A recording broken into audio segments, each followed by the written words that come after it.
Hey guys, welcome to another episode of the Top Producers Nation podcast. This, of course, is the podcast that is made to help more real estate agents be top producers in their desired market anywhere in the country. You can go to topproducersnation.com to see all of our online resources to help you do just that. That includes courses and training and coaching calls and built out software to help you get leads, close leads, and make sure that you build out the lifestyle that you probably became an agent for to begin with. So check all that out at topproducersnation.com. We are powered on a local level by our Tampa Bay Real Producers franchise, and that franchise features the top 500 producing real estate agents here in our Tampa Bay market out of over 24,000 licensed agents in this local market. Our guest today here in studio was one of those recent agents who we just featured in Tampa Bay Real Producers as an up-and-coming rising star in the market, and that is none other than Bianca McRee with Keller Williams with the Judy Post team.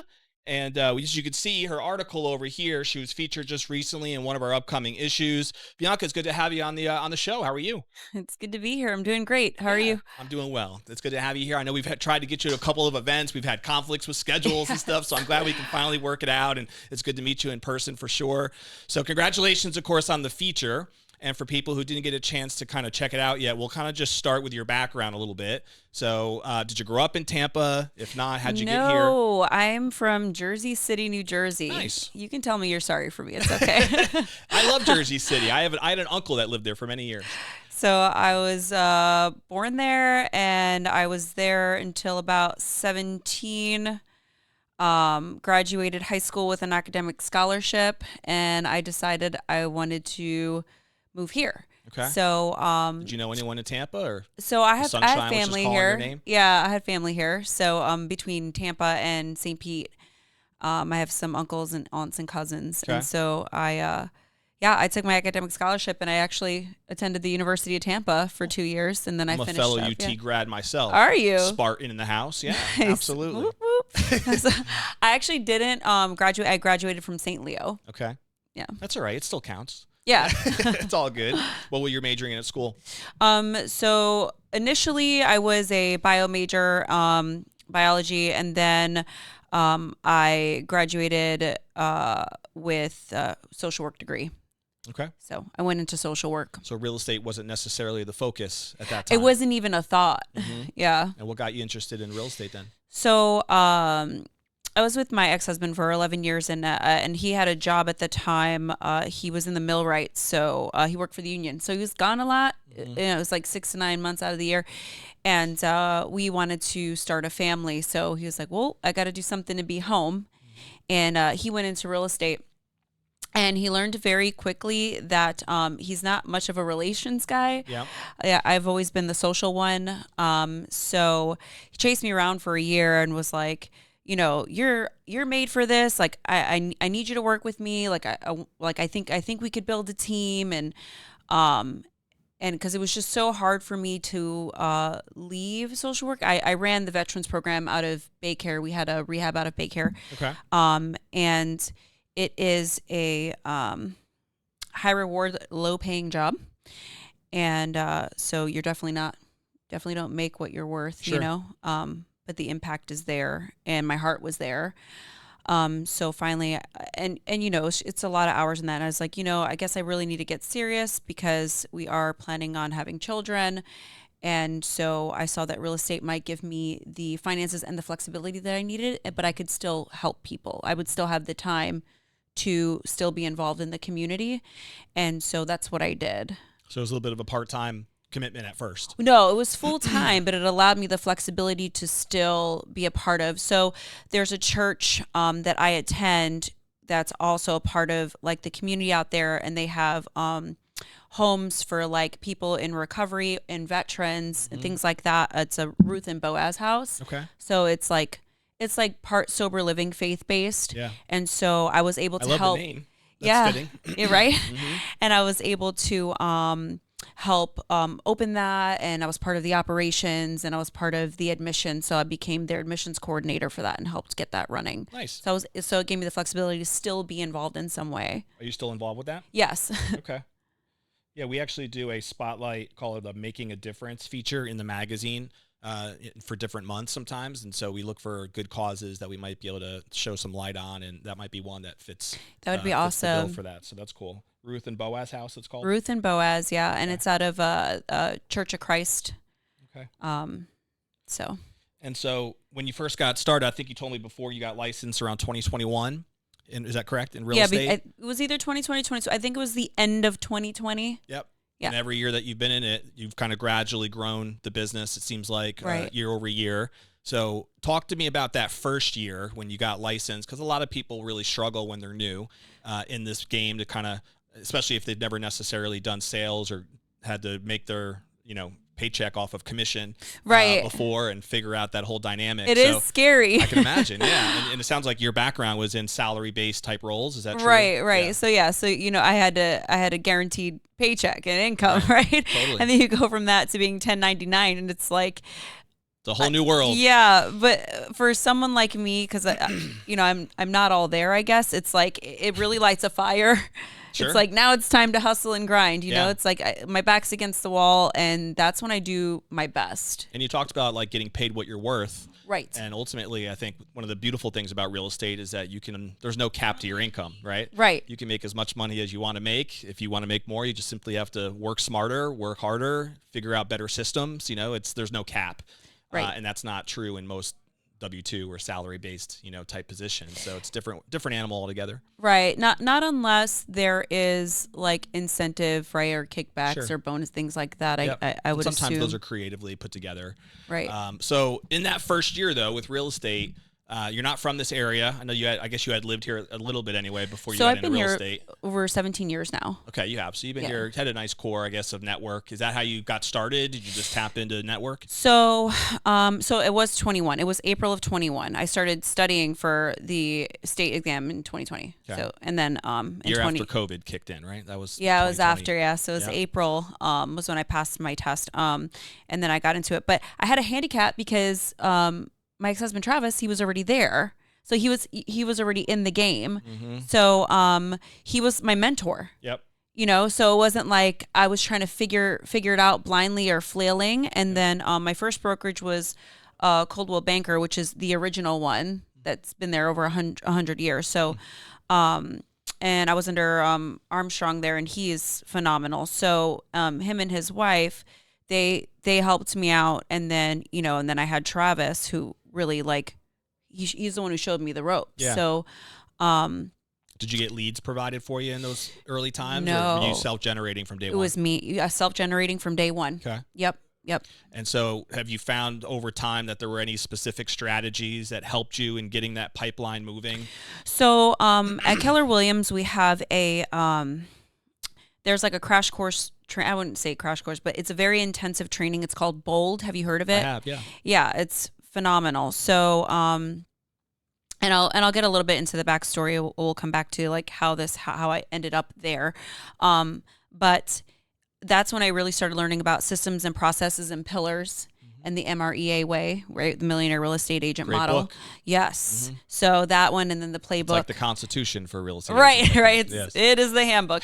And so that was when I started to become more refined, and then when my business started to double. So after my first year, it was Travis and I, we had our own team, and after our first year together, we did 10 million together. Nice. Yeah. And so And that was with KW. no, that Oh, it was wasn't? Coldwell. We Okay. were with Coldwell, and then we went from there to Blake Real Estate Okay. in Clearwater. They're out of Okay. Clearwater. So we were doing business between there and like Pinellas, Rick, right? Pasco. Rick Blake, We yeah. featured Rick before a couple years ago. Yeah. He's cool, and I really love his wife too. I've worked with her a bunch. She's got Movement Mortgage. Yep. Yeah, so she's pretty good loan officer as well. So yeah, where were we? I got mom brain.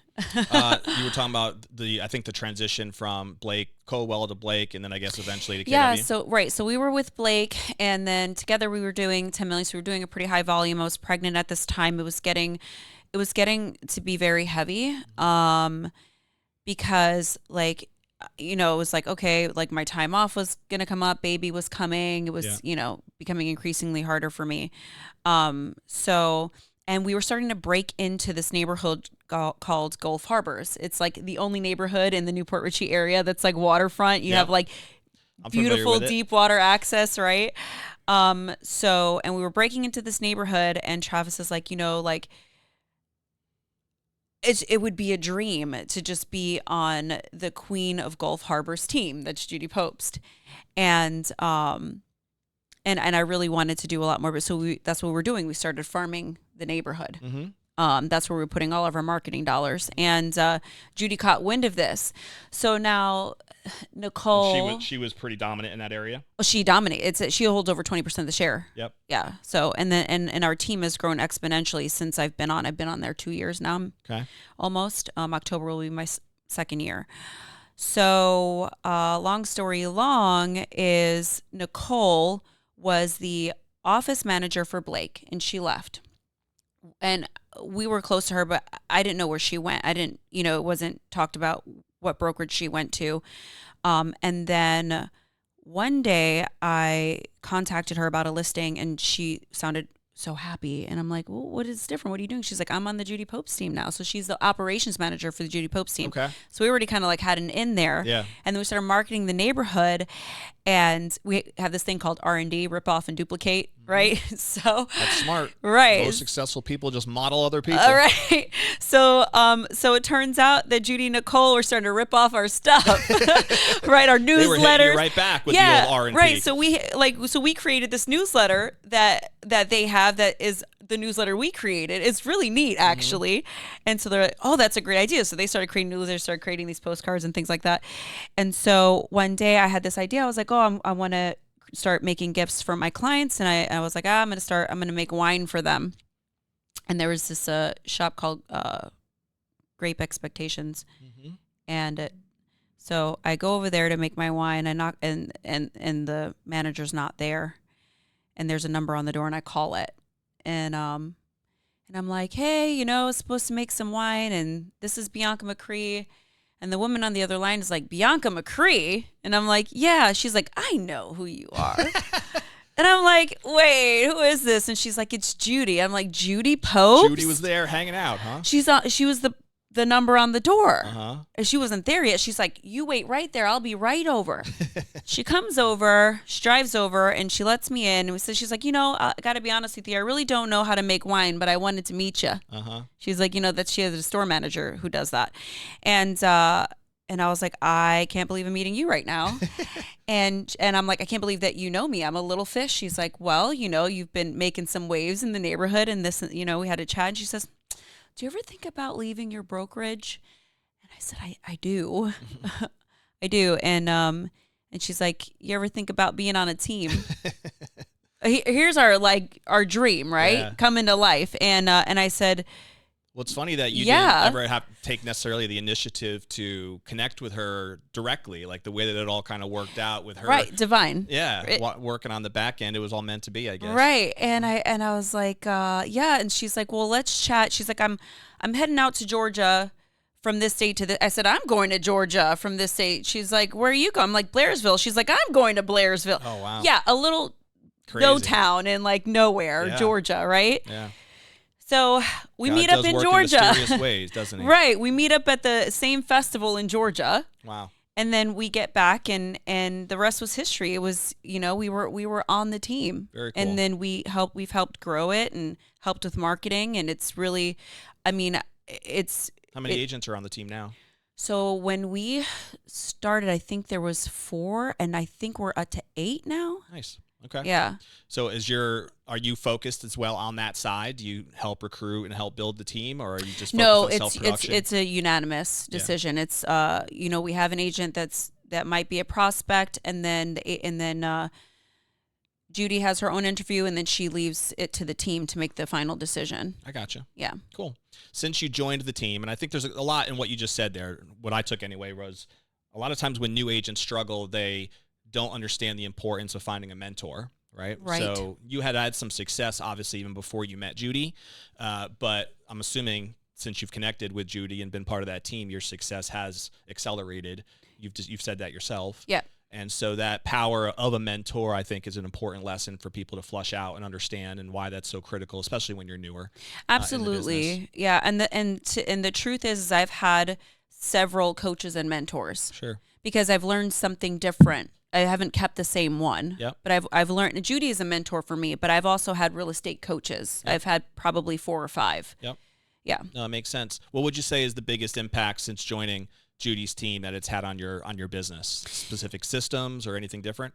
Yes. Yeah. Definitely systems and leverage. Leverage has been the biggest, because there's nothing like having the support of a team, right? Because I don't know what it is. Maybe it's like the social worker in me, or it's God. I don't know, that I attract like some of the toughest deals, right? The chicken wire and duct tape specials. Yeah, right. And it's been such a blessing to have duct tape special. the chicken wire and duct tape special. Yeah. I love it. Yeah. So, you're holding it up. Yeah. And well, you mentioned something else earlier that I want to make sure I bring up, and that is, you talked about farming. And you talked about the newsletter idea that you had brought to the community at that time. One of the things that we preach a lot about with our principles, we have what we call the 4 principles of top producers. We try to teach more agents how to follow those principles. And the first thing is about clarifying your unique selling proposition, which could be a farming area. There's a lot of ways to do that, but that's an example of one. Like identifying the neighborhood is one way to go about it, which you did, and then having a specific positioning where you could be viewed as a neighborhood go-to resource, like you positioned yourself to be. Correct. But then having a specific, what we call value leading offer to create a product or a report or a service or something that is for free at first, just to be able to get people to see that you're willing to add value to that USP, right? To that, say, neighborhood in this case, which is exactly what you did with the newsletters that you created. So and I've seen that pattern be consistent with so many different top producers that we've brought on the show, and the stories are always different, but the way that they build their brand and their business is very, I would say there's a definite trend there and a pattern that I think most agents who aren't yet there should look at and try to emulate. Absolutely. Which you mentioned earlier, the power of modeling, right? So all very good stuff, and I appreciate you sharing that. Hey guys, just want to take a quick second here during this episode to explain that if you're somebody who would love to work with the top 500 producing agents in Tampa Bay, just like the one that you see right now during this actual interview, all you'd have to do to learn more about that is go to apply, APPLY, TampaBayRealProducers.com, and you'll see an application there to actually apply to become a preferred partner for the top 500 producing agents here in the Tampa Bay market. We work with some of the best lenders, title companies, home inspectors, different industries, 25 different industries represented right now. You can actually see the full list of them at TampaBayRealProducers.com. Click on partners at the top, and you will see all of our existing partners in this particular franchise here locally. So if that interests you and you would love to work more closely with these top producing agents, you can find that application actually right on our website at TampaBayRealProducers.com. But if you want to go directly to the application, just put the words apply, APPLY, and then Tampa Bay Real Producers. We'll put that link as well in the description. Let's go ahead and get back to the episode. So you mentioned as well off camera that you have some experience now working with investors. And do you, up until this point, what has been the most number of deals that you've done in a year? I think you said this is going to be your best year, right? 2025? Yes. You think you'll end up somewhere around 30 plus or so this year? I should end around 45. Very cool. Ish. And that would be the highest so far? Yeah, at 32 last year. Okay. 32 very cool. units, yeah. And so what percentage of those are investor connected? So I think about 15% of those were off market. So are those your investor network, is the Yes. off-market deals? Okay. Yep. So it's not the bulk percentage, but it's a decent percentage, say 15%. So your business right now seems like you have an investor side of it where you're serving the investor relationships that you have, but you're also still getting the majority of your business from your traditional Correct. sellers and buyers as far as your traditional retail real estate. Is that fair? Correct. Which is interesting because a lot of times people can struggle with having both of those audiences because they're two very different audiences. Very different. All right, to serve. So touch on that a little bit. Like, what do you prefer, one or the other? Does it matter to you? No, and for me, it's about growth. It's about growth and opportunity. Yeah. So, and the reason why I really like having my foot in the door with investments and learning about this, and because this is, a lot of it is unregulated, right? Because you do have like sub two and you do have wholesaling stuff, which I've gotten into myself.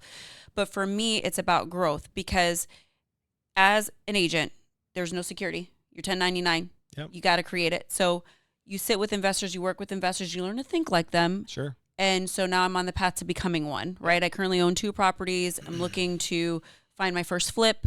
I have an investor that's willing to put up the money because, right, the secret is you don't use your own money to do these things, right?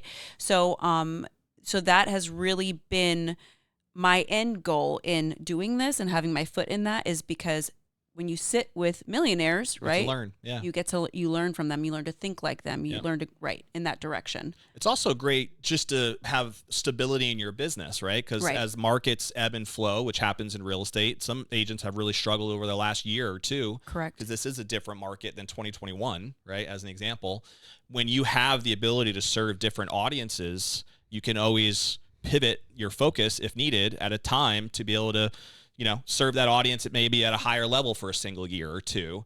And that way you can maintain that consistency in your unit count and in your overall sales volume, which an agent who doesn't have that ability might see more of an up and down roller coaster type approach. Right. Yeah. So I think all that makes sense. And I appreciate you saying right. I appreciate that.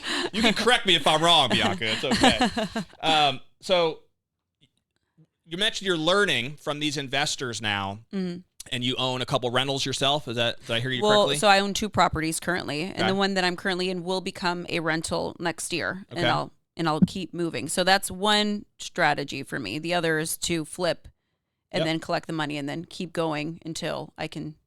Right.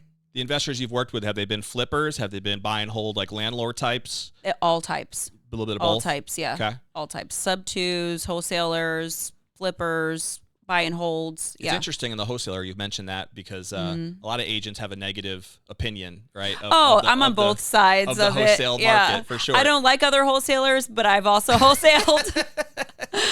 Which ultimately, I guess just like anything else, you kind of just have to take it person by person and figure out if they actually know what they're doing or not. But it is one of those realms where a lot of newbies get into it, and it can kind of like ruin the reputation. Well, because the reality is a lot of wholesalers, they don't tell the truth.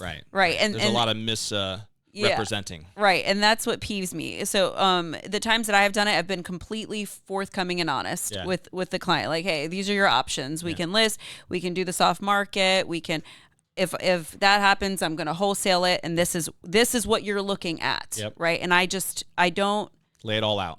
You have to. Totally. You have to. Let in this them business. Know all the options and make a wise decision. You have to CYA. Yeah. You have to. Totally. Yeah. Because if you don't, that's how you ruin your reputation, and also you can lose your license, right? Yeah. Right. All that stuff. So disclose always. Exactly. Yeah. No, it makes sense. So talk about then the other side when you're working with your traditional home buyer and home seller. Mm-hmm. Do you prefer, again, one way or the other, or does it not really matter that much to you? You mean to whether I'm on the listing or buy? Yeah. Well, whether you're working with investors, listing, buying, is there any preference that you have with any of the three, or? Not really. I mean, I love all of it. Where do you get most of your business from now? Is it all organic, referral based? So I'm on a team, so I do get leads from the team, and then I work my sphere very often. And then I have like a little bit of a social media presence. So I get leads that way as well. And then a lot of it's like referrals. I make, relationships with other agents. So I've gotten like out of state referrals, and then I refer to them if I have someone going there. Yep. That's been really neat. So I've cultivated those. It's all about relationships in this. Yeah. Yeah. Do you, do anything intentionally to meet more investors and to work in that space? Yes, but I'm very careful. Like I said, with the investor space, so what I've done is I've actually bought into a investor pool before. Okay. I've done like things like Investor Lift and stuff like that. And then from there I've met investors locally, and then meeting them locally, I decide if I want to add them to my personal pool and work with them. So I have like my own personal pool of investors that I trust, right? And then I've also like bought into a pool so that I can make those relationships. Right, build it, right. Is there a type of investor that you prefer to work with? Does it matter? Um, I prefer to work with investors that are going to buy to flip and put back on, right? Okay. Because then I get Double two side. Yeah. double side, right? Makes sense. Absolutely. That's the preference for me. And then, like you said, you also might do some of that yourself as you're building that Correct. portfolio and so forth. Cool. Yep. I get it. So now that you've been licensed, I guess, 2025? So let's say 4 years in this business. I'm in my 4th year, yeah. In your 4th year now. So has it been what you expected it to be when you got licensed 4 years ago? No, I had no idea what I was getting into. None. I guess in a much better way. My thought was I just open the door and say, you want to buy this house? Cool. Sign this contract. Yeah, like I really sure. thought it was like that simple. Yeah. You know, and what was the biggest thing you feel like was a surprise for you? all of it. Like deals falling apart and dealing with people's personalities and well, so I was really already think viewing it like a true consultant is usually the differentiator between most of the top producers and other agents that I don't think can really consult very well, if I had to put it that way. Yeah. Do you agree with that? I do. I agree with that mainly because like where I came from, right? I came from a clinical standpoint. So I already had the mindset of like my client, it's about my client. It was the fiduciary duty was already there, right? That kind of vibe, I guess, or whatever, Sure. or mindset Sure. was already there for me. So, yeah, I mean, you pretty much said it, honestly. Like, yeah, deals falling apart is hard, and then dealing with, because it's real estate's emotional. Yeah. It's very No doubt. emotional. No doubt. Yeah. And it's a different level of emotion when you're dealing with an investor versus a buyer or a investor, there's seller. no emotion It's there. all numbers for the most part. For them, right. It gets emotional when their deals screw up, but right. that's a whole different conversation. But for our clients, most of the time we're dealing with their largest asset. Sure. This is their biggest asset, you all know. the memories have been made, and yeah. Right. All the money that they put in, like this is, you know, for some, I've had clients where like this is where their retirement's going to come from, or, you know, this is what's going to bail them out of a hard, tough situation, or this is what's going to help them upsize to grow their family, or, you know, and things like that. Totally.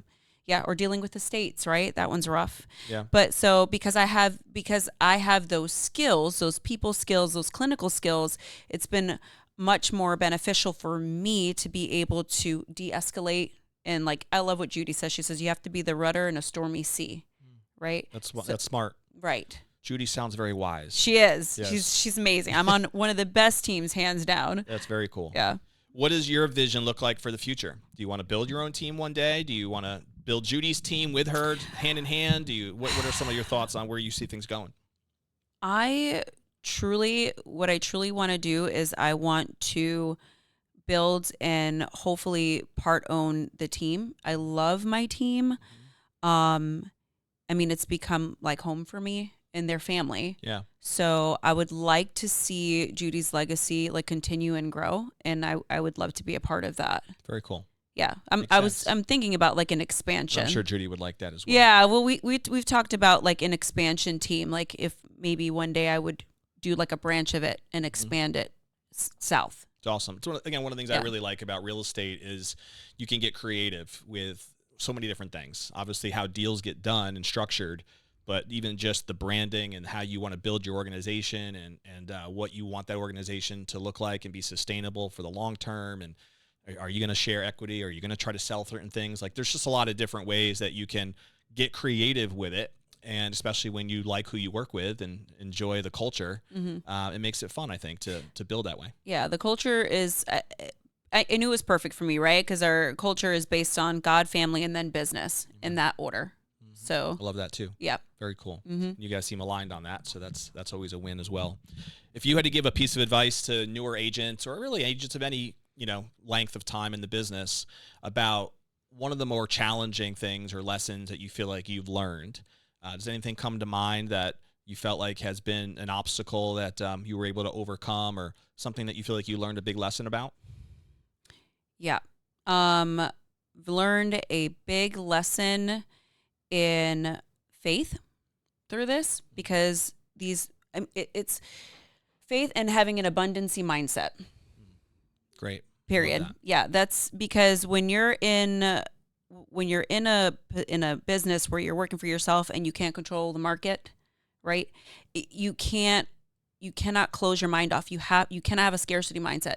You have to keep the faith, and you have to have that abundancy mindset.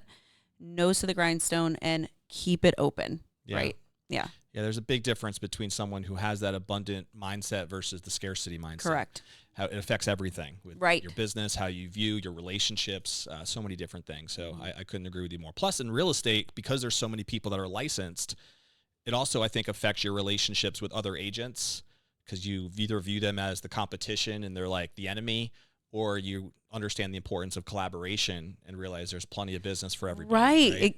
It's the latter. Yeah. Yeah. Without a doubt. And that is the mindset that I think, thankfully, a lot of the top producers have, which we've gotten a chance to talk through. And at least in my experience, I feel like that's a pattern I also have seen.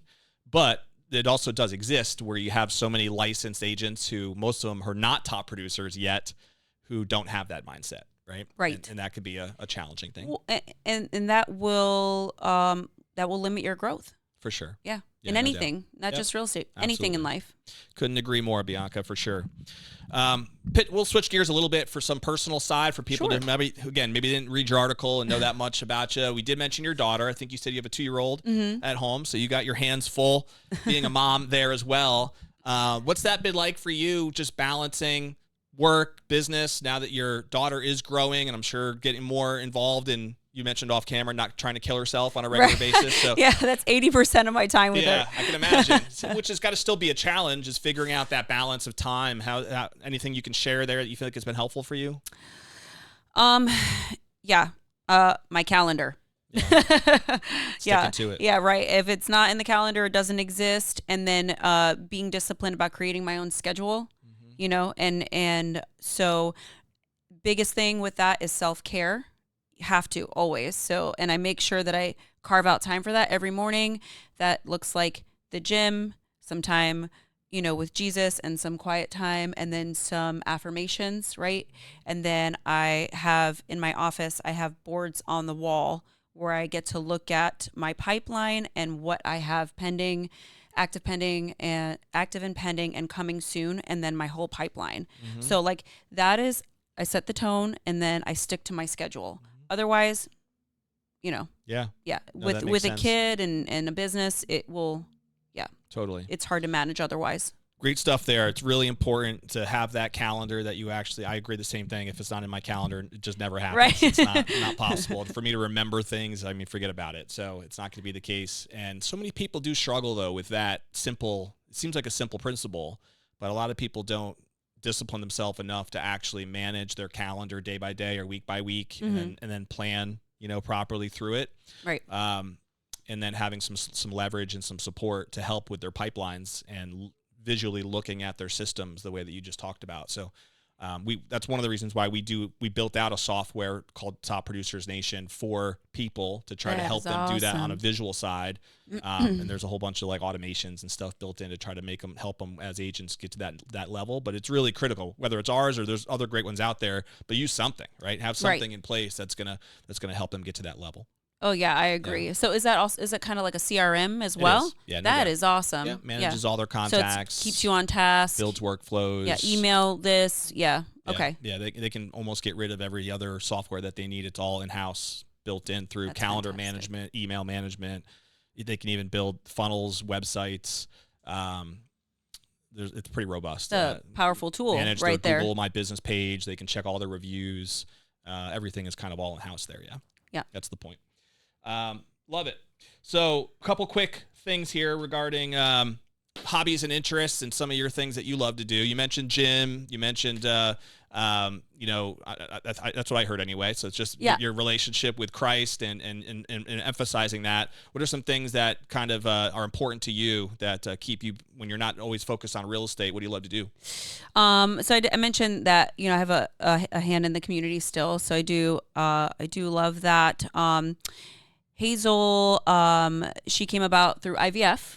I had to go that route. It's in my story a little bit about that in the article. So I love that name, Hazel. Hazel. So I've actually done a handful of podcasts based on that, because I struggled with autoimmune disorder, and then I was able to get it into remission by changing my diet. and my lifestyle. So like removing like toxic products and then going strict Very cool. carnivore, right? And so, and then I was able to carry her. And so, another thing I do is I've like done the podcast and I put myself out there, and I have women around the world that I, support like emotionally, that call me, and I support them through their journeys of trying to. Going through infertility and stuff. Yep. Yeah. Yep. That's awesome. Sure do. Very cool. Yep. Yeah, I love that. Is it your podcast?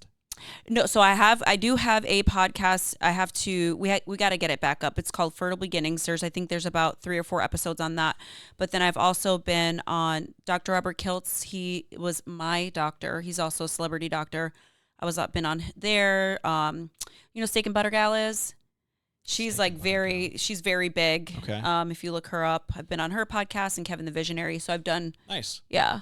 Years ago, I went to I'm sure you know Tony Robbins, right? Yes. So I went to a couple of his events, and he does like a health and wealth event, which was a total of 9 days. So it was pretty intense. This was down in Marco Island, and for the first 5 days, it was the health side of the event, where we literally fasted for the entire 5 days. Wow, that's awesome. And only had some liquid diet, no food at all for 5 days, and it was probably one of the most transformational things that I ever gone through, because you had all these specialists coming in and teaching about some of the stuff you mentioned, right, with our diet and nutrition and the impact it has on everything. The right? microbiome, the glycobiome. The whole 9 yards. Yep. Yeah. Yep, It was yep. very eye-opening for me. Definitely made a big difference in just how we bought groceries, what we were looking for, our eating habits, and all that kind of stuff. So it was an eye-opening thing for sure. There's a great book called Life Force that Tony wrote, which really digs into a lot of that, and then gives a bunch of kind of up-to-date modern medical breakthroughs and all these different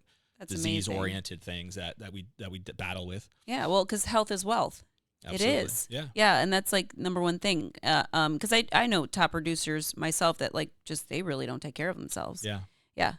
That ain't gonna last. No. Given one body here on Earth, you might as well take care of right. it. Right. Yeah, I agree with you for sure. You said something that triggered a thought about, like, in England, like if you study the word wealth, I might butcher this, but like the idea behind the root of the word wealth is well health. Like that's really health the concept of wealth. Yes. Right? Yep. So yeah, makes sense for sure. Couple rapid fire things. Sure. Do you have a favorite book, author, seminar that you've ever gone to that you feel like has made an impact on you personally or professionally? Wow. Other than the Bible, that's the best one. That's the best one. It is 66. It is 66 books. Written by 40-plus authors over 1,500 years. Check it out. That's my Charlie Kirk shout-out right there. I love it. I love it, yeah. God bless him. So I've read 12 Rules for Life. That was pretty good. That's Miracle, Joe Gibbs, right? No, that's Jordan Peterson. Oh, okay. 12 Rules for Life. Yeah. So it's very good, like mental, right? About the way that you think. Because of course I'm clinically based, right? So I'm all about psychology. Yeah, and growing and healing and evolving, right? Because we all have our stuff. Yeah. And so that's super important. Miracle Morning is a really it's great. He's actually a friend of mine. Is he? Yeah, I know him from I used to sell Cutco knives. And that was his, if you know his story, he used to be a top sales guy yes. with Cutco before he got into that car accident. Right. And so we were actually in the same organization together at that time selling. I was in the East Coast and he was on the West Coast, so I knew him from conferences and stuff. But yeah, his story is very powerful. And then The Happiness Advantage. It's another great one. That one really changed me. Yeah. Yes. Who's the author of that? I forget now. Remember? I've read it, but I don't remember who the author is now. I think about it. Rob will find it. He'll throw it up there. Yeah. Throw it up there. But those are good resources for sure. Do you read a lot? Yes, I read every day. Nice. Yes. Part of the routine, right? And right now I'm reading Tony Robbins, actually. Really? Have you ever attended any of his events? No, I haven't. You would love it. It's Awaken the Giant Within. Is what I'm reading. Unleash the Power. That's Unleash the Power Within. That's the one I'm reading. Calls it. Yep. That's like his introductory event as well. Sean, yeah. Yep. That's right. So UPW was a 3-day event that was the first thing I went to. That's where you walk on fire and everything, which is a whole other experience. Wow. So I'm a fire walker myself. Yes. And then from that, I did about, I think, 4 of his events: a business mastery, health and wealth mastery. He has a leadership academy one that I also attended. And then there's one other I'm missing. It's called Date with Destiny, which he does in Palm Beach. And that's like his kind of like UPW advanced. So really powerful stuff. Somebody in your background and from our conversation, I think you would really love a lot of his work. So Yeah, I would encourage you to check it out sometime. Yeah, I'd have to get whenever. I know he was out. He was out here not too long ago, right? He's always all over the place, man. Okay. They travel all over the country. He's based out of Palm Beach, though. That's like his main headquarters. Yep. He does an annual trip to Fiji. That's Health and Wealth Academy. So they do one in Fiji, but they also do one in other locations. The one I went to was in Marco Island, but it was the same event, actually. Right. Mm-hmm. So that, and then you have Mel, who's like in the Let Them era, which has really helped me a lot too. Mm-hmm. Yeah. Yeah. Well, the power of the mentality is definitely the driving force behind like Correct. our belief systems and how we, accomplish the things that we try to get to. It's not possible if you have those mental blocks. Correct. So identifying them is definitely helping you get to the next level. Do you have a favorite TV show or movie? Parks and Rec. Oh, really? You're a comedy gal? Yeah. That is funny, actually. I've checked out some episodes. Oh, yeah. That's probably my favorite next to The Office. You are definitely a comedy gal, huh? Yes. Yeah, for sure. Movie, that's a tough one. Right. Yeah. That's all good. I think you gave people a taste of your style. Yeah. So. All right, so we're going to put a bow, I think, here on the episode, and I appreciate you being here. I always enjoy getting to know our guests a little bit more, and especially the people we've featured in Real Producers. My last question is, what would you identify as the legacy that you hope to leave, say, many years from now when you're sitting on that rocking chair and you can look back on what you think would be most important to you and what you'd want to be most remembered for, personally or professionally? What are some thoughts that come to mind on your legacy? In general, and also for my children, I would like to be remembered for my faith and just for always being the kind of person that is always available to help anyone. Mm-hmm. That's just really serving it. Others. Serving others, right. I think you're in the right industry for that. The top agents seem to serve pretty well. And it's the right mentality for sure. We rise by lifting others. Amen. I agree with that. Well, Bianca, it was a pleasure. If somebody wanted to pick your brain, follow up with anything that you might have mentioned on the show today, what's the best way for someone to reach you? They can. You can find me on Facebook, Bianca McRee. Add me, shoot me a message on my personal page, not my business page. I get a lot of spam on there, so I'm very weary.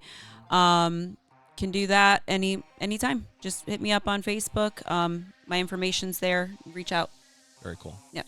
Well, don't be a stranger. You're invited moving forward to our different MVP socials, and now that you've been featured, you're part of the family. So hopefully we'll see you at some of those events in the future. I know it's not always easy for you to make that work, but hopefully we'll see you again somewhere soon. We're going to put a bow on the episode the way we always do with the audience, and that is to simply challenge them to take action on at least one thing that you heard us talk about today on the show. And so I'm a big believer that if you just listen, whether you're watching live through YouTube or whatever platform you're on, if you're listening in on any of your favorite podcast platforms, as a side note, click the little button below that says subscribe. That way you'll be notified every time we drop a new episode, which is weekly. That way you can be notified when these great conversations take place with our guests. But what is one thing that you are taking from these episodes so that way you can better your situation? If you're an agent who wants to be a consistent top producer, maybe it's the power of having some software, some leverage that Bianca talked about, finding a mentor if you're newer especially, and you need to find a great team that can help you bridge that gap between where you are and where you want to be. Maybe it's as simple as picking up some of the book recommendations that Bianca mentioned with the 3 different book examples that she gave.